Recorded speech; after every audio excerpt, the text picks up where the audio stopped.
बहुत सारे सब्जेक्ट्स में यूज़ में आता है। मोस्टली फाइनेंशियल मैनेजमेंट हुआ, बिजनेस बस्टिंग सब्जेक्ट्स हुआ। यहाँ हम इसको डिटेल में डिस्कस करेंगे। कुछ बेसिक्स चीज़ें हैं जिनको हम यहाँ पे इस लेक्चर के अंदर हम समझेंगे और इस बेसिक्स के बाद हम फिर न्यूमेरिकल प्रॉब्लम्स स्टार्ट करेंगे। बेसिक्स के अंदर आप देख रहे हैं कि इन्वेस्टमेंट डिसीजन और कैपिटल बस्टिंग के अंदर 3 पॉइंट लिखे हैं हमने, प्रोजेक्ट, इनिशियल इन्वेस्टमेंट और कैश इनफ्लो। पहले इन तीनों को समझना क्यों जरूरी है, जब भी हम न्यूमेरिकल प्रॉब्लम करेंगे तो उसके अंदर ये बार बार आएंगे, तो इन्हें समझ लेते हैं हम एक बार। सबसे पहले हम बात कर रहे हैं कि प्रोजेक्ट क्या होता है। तो प्रोजेक्ट की यदि हम बात करें तो इन्वेस्टमेंट डिसीजन के अंदर प्रोजेक्ट का मतलब ये है कि हमें बिजनेस के अंदर जो हम काम पहले मैनुअली कर रहे थे, अब हमें वो काम मशीन के थ्रू करना है। कहने का मतलब ये है कि हमें अब मशीनाइजेशन करना है और हमें उस प्रोडक्शन के लिए अब मशीन परचेज करनी है बिजनेस के अंदर। और मार्केट में बहुत सारे ऑप्शंस हैं, मशीन ए, मशीन बी, मशीन सी। तो हमें ए, बी, सी मशीन में से कौन सी मशीन खरीदनी है उसका डिसीजन करना यहाँ पे प्रोजेक्ट है। तो प्रोजेक्ट की मीनिंग यदि हम लिखें, किसको कंसिडर करते हुए, इन्वेस्टमेंट डिसीजन को कंसिडर करते हुए प्रोजेक्ट की मीनिंग ये है, in project meaning which kinds of machine employed in the business। अब इसका डिसीजन किस बेसिस पे करेंगे। सपोज मान लीजिए हमें टाइम दिया है, टाइम के बेसिस पे हमने डिसीजन किया, या फिर हमें कुछ इनकम जनरेट रेवेन्यू दिया है तो उसके बेसिस पर हम डिसीजन करेंगे, या फिर हमें रिस्क का कोई लेवल दिया है तो हम उसके बेसिस पे डिसीजन करेंगे। तो यहाँ पे हमें प्रोजेक्ट की मीनिंग समझ आए कि इन्वेस्टमेंट डिसीजन के लिए प्रोजेक्ट ये है कि हमें बिजनेस के अंदर कौन सी मशीन, ए बी सी जो मशीन है उसके अंदर कौन सी मशीन हम परचेज करें। सेकंड जो टॉपिक है वो है इनिशियल इन्वेस्टमेंट। आप देखते होंगे कि इन्वेस्टमेंट डिसीजन के आगे भी हमने कुछ पॉइंट्स लिखे हैं, cash outflow, cash outlay, cost of assets या cost of machine. Initial investment means investment made in initial of the project, मतलब जब आप प्रोजेक्ट शुरू कर रहे हैं तो वो इनिशियल इन्वेस्टमेंट है।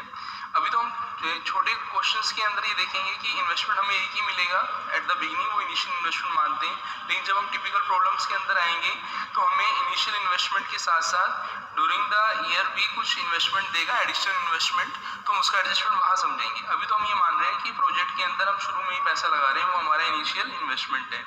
इसको हम कैश आउटफ्लो भी बोलते हैं।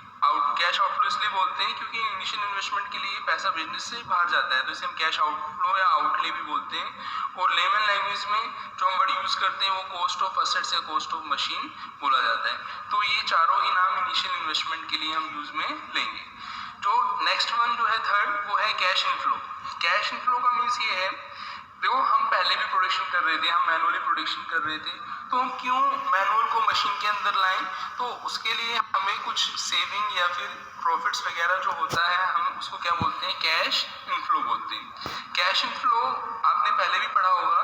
कैश इनफ्लो मतलब बेसिक है क्या, कैश इनफ्लो प्रॉफिट्स है। क्या है, प्रॉफिट्स, कि हमें प्रॉफिट्स कितना हो रहा है। तो प्रॉफिट्स को हम कैसे कैलकुलेट करते हैं, जैसा कि हम जानते हैं कि प्रॉफिट्स का सिंपल फॉर्मूला होता है कि सेल्स में से आप कॉस्ट लेस कर दें तो क्या आ जाएगा, प्रॉफिट आ जाएगा। और यदि हम आगे और डिस्कस करें कि कॉस्ट का क्या फॉर्मूला होता है, तो कॉस्ट के डिफरेंट बेसिस हैं। उसके अंदर हम देखें तो एक तो है अपना वेरिएबल कॉस्ट, जिसको हम बोलते हैं वीसी, वेरिएबल कॉस्ट, और दूसरा है फिक्स कॉस्ट। तो यहाँ पे हम वेरिएबल कॉस्ट और फिक्स कॉस्ट के पॉइंट्स को ले रहे हैं कॉस्ट के अंदर। तो हम इस फॉर्मूले को दोबारा लिखें तो sales minus variable cost minus fix cost, तो ये अपना प्रॉफिट हो जाता है। तो यहाँ पे हम इसी इक्वेशन को यदि हम एक टेबल की फॉर्म में रखें तो हमारे पास ये टेबल आता है कि सेल्स कैसे निकलेगा, यूनिट सोल्ड आपको गिवन होगा और सेलिंग प्राइस पर यूनिट से इंटू करना है, लेस वेरिएबल कॉस्ट। जैसा कि हमने यहाँ पे भी देखा था कि सेल्स में से हमें वेरिएबल कॉस्ट लेस करना होता है, तो वेरिएबल कॉस्ट हम लेस कर देंगे। यदि वेरिएबल कॉस्ट के परसेंटेज दे रखा है तो उसको, जैसे मान लीजिए 50% वेरिएबल कॉस्ट है और सेल्स अपना 1 लाख है, तो हम 1 लाख का 50% वेरिएबल कॉस्ट निकाल लेंगे, यहाँ पे 50,000 आ जाएगा। फिर सेल्स में से वेरिएबल कॉस्ट लेस करेंगे, क्या आएगा, कंट्रीब्यूशन में से नेक्स्ट जैसे हम देखें तो इक्वेशन में नेक्स्ट क्या है, फिक्स कॉस्ट। तो फिक्स कॉस्ट हम लेस कर देंगे। फिक्स कॉस्ट में ध्यान रखिएगा ये अदर देन डेप्रिसिएशन होना चाहिए, अदर देन डेप्रिसिएशन, क्योंकि डेप्रिसिएशन भी एक फिक्स कॉस्ट का पार्ट है, पर यहाँ पे हम डेप्रिसिएशन को इंक्लूड नहीं करेंगे। तो कैश इनफ्लो जो आपका प्रॉफिट्स आएगा वो बिफोर डेप्रिसिएशन एंड टैक्स आएगा। आप यहाँ देख रहे होंगे कि ये जो टेबल है ये कैश इनफ्लो के बाद भी है, बाद में क्यों है, क्योंकि मैंने जो हेडिंग लिखा था cash inflow and its types for different method of capital budgeting, कि कैश इनफ्लो होता क्या है और कैश इनफ्लो के कौन कौन से टाइप में जो किस किस मेथड के अंदर, कैपिटल बस्टिंग के मेथड के अंदर यूज में आते हैं। आप नीचे भी देखेंगे 4th में आप देखें तो यहाँ पे मैंने मेथड ऑफ इन्वेस्टमेंट डिसीजन लिखा है और इसके अंदर मैंने first pay back, second average rate of return, third net present value और fourth internal rate of return लिखा है। आप यहाँ पे देखें तो मैंने सीरियल नंबर जो इनको दिया है, पे बैक को first number, net present value को फर्स्ट नंबर और इंटरनल रेट ऑफ रिटर्न को फर्स्ट नंबर, जबकि ये फर्स्ट नंबर था, ये थर्ड नंबर था और ये फोर्थ नंबर था। इनको मैंने फर्स्ट नंबर इसलिए दिया है कि जो इसमें कैश इनफ्लो यूज में आता है वो फर्स्ट नंबर का मतलब है आफ्टर 1 आता है, आफ्टर 1 का मतलब है आफ्टर आपका टैक्स आता है, और जो ARR है इसमें मैंने 2 दिया है। 2 दिया है का मतलब है इसमें 2 आफ्टर होते हैं। 2 आफ्टर का मतलब है आफ्टर टैक्स भी होगा और आफ्टर डेप्रिसिएशन भी होगा। तो आप ये जो कैश इनफ्लो हमने यहाँ पे छोड़ा था, आप देखें तो कैश इनफ्लो अपने पास बिफोर डेप्रिसिएशन एंड टैक्स आ गया। अब हमें इस कैश इनफ्लो को इन मेथड्स के पर्पज से यहाँ पे समझना है। जैसे हमने समझना है कि कैश इनफ्लो में से फर्स्ट हम डेप्रिसिएशन लेस करते हैं। डेप्रिसिएशन के बहुत सारे मेथड हैं बट हमें फिक्स मेथड यूज में लेना है, एब्सेंस ऑफ इंफॉर्मेशन। तो कैश इनफ्लो क्या आएगा बिफोर टैक्स। इस टैक्स में से बिफोर टैक्स में से टैक्स लेस करना है। टैक्स हम कैसे कैलकुलेट कर लेंगे, सपोज मान लीजिए प्रॉफिट अपना 1 लाख है और टैक्स रेट 50% है, तो 1 लाख का 50% 50,000 हमने टैक्स यहाँ पे निकाल लिया और जो प्रॉफिट आएगा वो आफ्टर डेप्रिसिएशन एंड टैक्स। अब यहाँ पे आफ्टर में देखो मैंने 2 अंडरलाइन किया है और डेप्रिसिएशन में भी 2 अंडरलाइन और कैश टैक्स में भी 2 अंडरलाइन। ये इसलिए किया है कि ये 2 आफ्टर है। 2 आफ्टर मैंने आपको बताया था कि 2 आफ्टर कौन से मेथड में यूज में आता है, average rate of return method में कौन सा कैश इनफ्लो यूज आता है, आफ्टर डेप्रिसिएशन एंड टैक्स, मतलब after 2 points, after depreciation first point, after tax second point. तो हम बोलते हैं cash inflow after depreciation tax कौन से मेथड में यूज में आता है, एवरेज रेट ऑफ रिटर्न। लेकिन जो अपने अदर मेथड है, पे बैक मेथड है, नेट प्रेजेंट वैल्यू मेथड है और internal rate of return method है, उसके अंदर जो हम कैश इनफ्लो यूज में लेते हैं उसको हम कैश इनफ्लो फर्स्ट बोलते हैं। क्यों बोलते हैं कि ये जो आफ्टर डेप्रिसिएशन एंड टैक्स था इसमें हमें डेप्रिसिएशन दोबारा जोड़ देना है, तो वो आफ्टर खाली टैक्स ही रहेगा, क्यों डेप्रिसिएशन तो उसमें ऐड हो जाएगा। तो हम डेप्रिसिएशन यहाँ पे वही बाय जो फिक्स मेथड हमने जो डेप्रिसिएशन निकाला था वो हमने यहाँ पे डेप्रिसिएशन को ऐड कर दिया इसके अंदर। आप देख रहे होंगे ऐड किया हमने। तो कैश इनफ्लो अपना आफ्टर टैक्स तो है बट बिफोर डेप्रिसिएशन है। बिफोर डेप्रिसिएशन का मतलब है कि ये कैश इनफ्लो पे बैक, NPV और IRR मेथड में यूज में आएगा।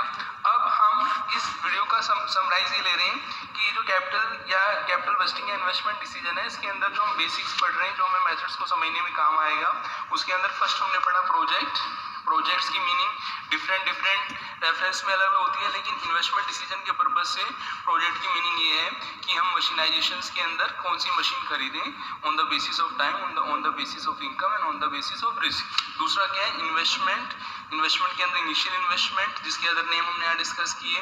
फिर हमने क्या डिस्कस किया कि प्रोजेक्ट से जो हमें मशीनाइजेशन करने से जो प्रॉफिट्स हो रहा है उसके प्रॉफिट्स के डिफरेंट मेथड्स के अंदर कौन कौन से टाइप्स हैं। जैसे मैंने आपको बताया एक तो आफ्टर 2 होता है, आफ्टर आपका डेप्रिसिएशन एंड टैक्स, और एक आफ्टर 1 होता है after tax but before depreciation. और यहाँ पे हमने डिस्कस भी किया है कैसे कैलकुलेट करते हैं, जो आप देख लेना।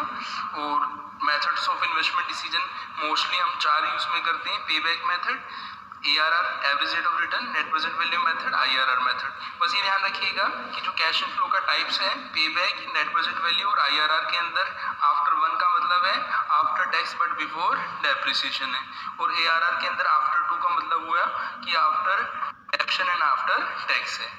हम नेक्स्ट वीडियो के अंदर ये देखेंगे कि ये जो मेथड्स होते हैं पे बैक कैसे कैलकुलेट होता है, ARR NPV कैसे कैलकुलेट होता है, इनके फॉर्मूले क्या हैं, इनके अंदर क्या क्या एडजस्टमेंट्स हैं, इनके अंदर डिसीजन मेकिंग हम कैसे करते हैं। तो आपका बहुत बहुत धन्यवाद।